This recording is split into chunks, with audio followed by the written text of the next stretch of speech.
नमस्कार, माझं नाव आर्या राणी. हडपसरमधल्या गाडीतळ्या परिसरामध्ये मी आत्ता आलेली आहे. इथल्या काही रहिवाशांशी आपल्याला संवाद साधायचा आहे. आपल्यासोबत आत्ता काका आहेत. काका, तुमचं नाव काय? माझं नाव लहू केरबालो खंडे. किती वर्षांपासून तुम्ही इथे स्थायिक आहात? जवळ 30 वर्षापासून. 30 वर्षापासून काका इथे स्थायिक आहेत म्हटलं. थोडक्यात असं आपल्याला समजून येते की त्यांना बरीच माहिती आहे ह्या विभागाची किंवा त्यांनी बदल होताना पाहिलेला आहे जवळून. तर काय सांगाल, आपले जे आमदार आहेत चैतन्यदादा तुपे पाटील, त्यांच्याकडून तुम्हाला काय असा विकास दिसून आला या विभागामध्ये? इथं बऱ्यापैकी सुविधा चांगल्या झालेल्या आहेत महानगरपालिकेच्या. त्यांनी आता मध्यंतरी 7 तारखेला एक नाट्यगृहाचं उद्घाटन झालं. थोड्याच दिवसांनी ते सुरू होणार आहे. आमच्या मनोरंजनाचा प्रश्न सुटणार आहे त्यामुळे.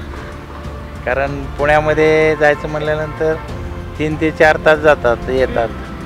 तर इथं नाटकं वगैरे असे मनोरंजनाचे कार्यक्रम आम्हाला आता पाहता येतील. इथे एक चांगलं काम केलं आहे त्यांनी. तुम्हाला आता जवळून मनोरंजनाचा आस्वाद घेता येणार आहे. त्याचबरोबर कोरोना काळामध्ये दादांनी खूप मदत केली आहे लोकांना. व्हेंटिलेटर्स म्हणा, त्या सगळ्या गोष्टी अरेंज केलेल्या आहेत. स्वतःच्या खर्चांनी त्यांनी बऱ्याच लोकांना मरणाच्या दारातून परत आले. त्याबद्दल काय सांगाल? नाही, कोरोना काळात त्यांनी चांगली मदत केली त्यांच्या मतदारसंघामध्ये.